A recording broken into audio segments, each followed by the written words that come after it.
Antarctica, सोचिए, पृथ्वी का सबसे ठंडा, सबसे सूखा और सबसे रहस्यमयी महाद्वीप। ये एक ऐसी दुनिया है जहाँ कोई देश नहीं है, कोई परमानेंट आबादी नहीं, सिर्फ और सिर्फ बर्फ है और अनगिनत अनसुलझे सवाल। सच कहें तो ये हमारे ग्रह का आखिरी महान रहस्य है।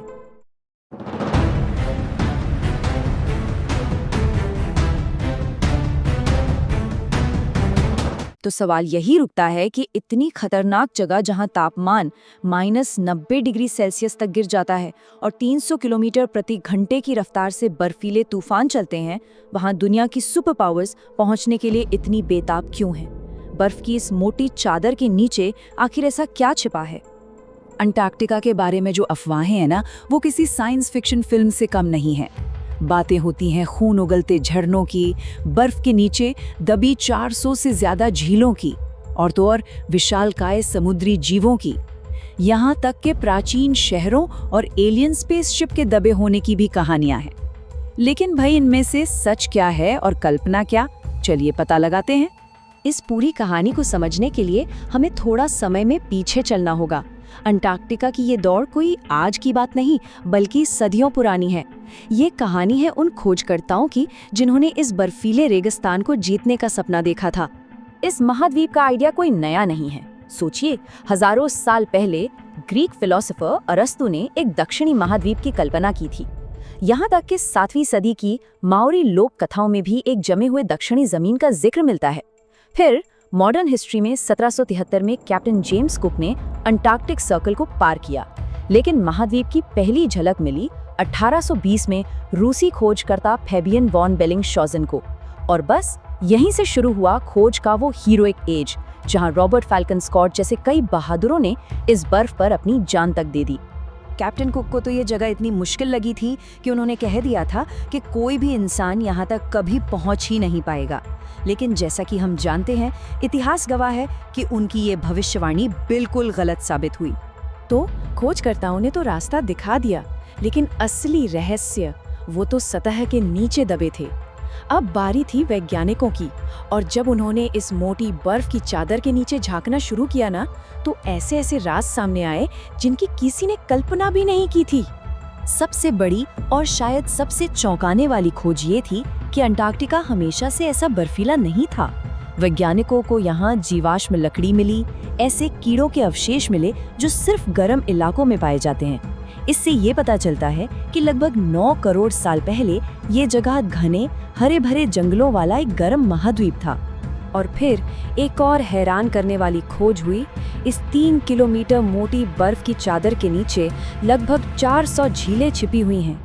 ये झीलें बाहरी दुनिया से लाखों सालों से अलग थलग हैं और इनका अपना एक अलग ही इकोसिस्टम है।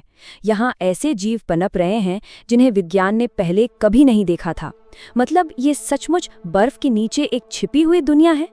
ये अंटार्कटिका के सबसे मशहूर और थोड़े डरावने नज़ारों में से एक है, ब्लड फॉल्स यानी खूनी झरना। सालों तक वैज्ञानिक इस पहेली में उलझे रहे कि आखिर इस सफेद बर्फ से ये खून जैसा लाल पानी कहाँ से आ रहा है। लेकिन अब इसका राज खुल चुका है। असल में एक ग्लेशियर के नीचे एक बहुत ही खारी झील लाखों सालों से फंसी हुई है। इस पानी में ऑक्सीजन तो बिल्कुल नहीं है, लेकिन आयरन यानी लोहा भरपूर मात्रा में है। तो जब ये पानी दरारों से बाहर निकलता है और लाखों साल में पहली बार हवा के संपर्क में आता है, तो इसमें मौजूद लोहा ऑक्सीडाइज हो जाता है, ठीक वैसे ही जैसे लोहे पर जंग लगता है। और बस इसी वजह से पानी का रंग गहरा लाल हो जाता है। विज्ञान और रहस्यों से हटकर अब बात करते हैं उस असली वजह की, जिसके कारण दुनिया की महाशक्तियां यहाँ डेरा डाले हुए हैं। ये एक नई वैश्विक दौड़ है जो दुनिया के भविष्य के संसाधनों के लिए लड़ी जा रही है। वैसे तो आधिकारिक तौर पर अंटार्कटिका किसी एक देश का नहीं है, लेकिन पर्दे के पीछे की कहानी थोड़ी अलग है। Australia, France, Norway, Britain, Chile, Argentina और न्यूजीलैंड जैसे कई देश इसके अलग अलग हिस्सों पर अपना दावा करते हैं।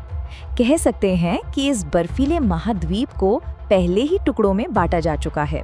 हाँ, 1959 में एक अंटार्कटिक संधि पर साइन हुए थे, जिसके मुताबिक ये महाद्वीप सिर्फ वैज्ञानिक रिसर्च के लिए है और यहाँ कोई मिलिट्री एक्टिविटी नहीं हो सकती। लेकिन इस संधि के बावजूद पर्दे के पीछे संसाधनों पर कब्जा करने की होड़ लगी हुई है। तो यहाँ छिपा क्या है? देखिए, पहले अनुमान था कि यहाँ लगभग 500 अरब बैरल तेल और नेचुरल गैस के भंडार हैं, लेकिन असली खजाना तो कुछ और ही है। हाल ही में यहाँ भारी मात्रा में रेयर अर्थ मिनरल्स यानी दुर्लभ पृथ्वी खनिजों की खोज हुई है, जो तेल और गैस से भी कहीं ज्यादा कीमती हैं। इन खनिजों के नाम भले ही थोड़े अजीब लगें, जैसे ऑस्मियम, प्रेसिडियम, टर्बियम, लेकिन ये आज की मॉडर्न दुनिया की रीढ़ की हड्डी हैं। हमारे हाथ में जो स्मार्टफोन है, जो लैपटॉप हम इस्तेमाल करते हैं, या जो इलेक्ट्रिक कारें भविष्य का ट्रांसपोर्ट हैं, वो सब इन्हीं खनिजों पर निर्भर हैं। और यही भविष्य के संसाधनों की दौड़ है जो इन सुपर पावर्स को अंटार्कटिका के बर्फीले तूफानों में खींच लाई है। वो भविष्य को कंट्रोल करना चाहते हैं और भविष्य इन्हीं खनिजों से चलेगा।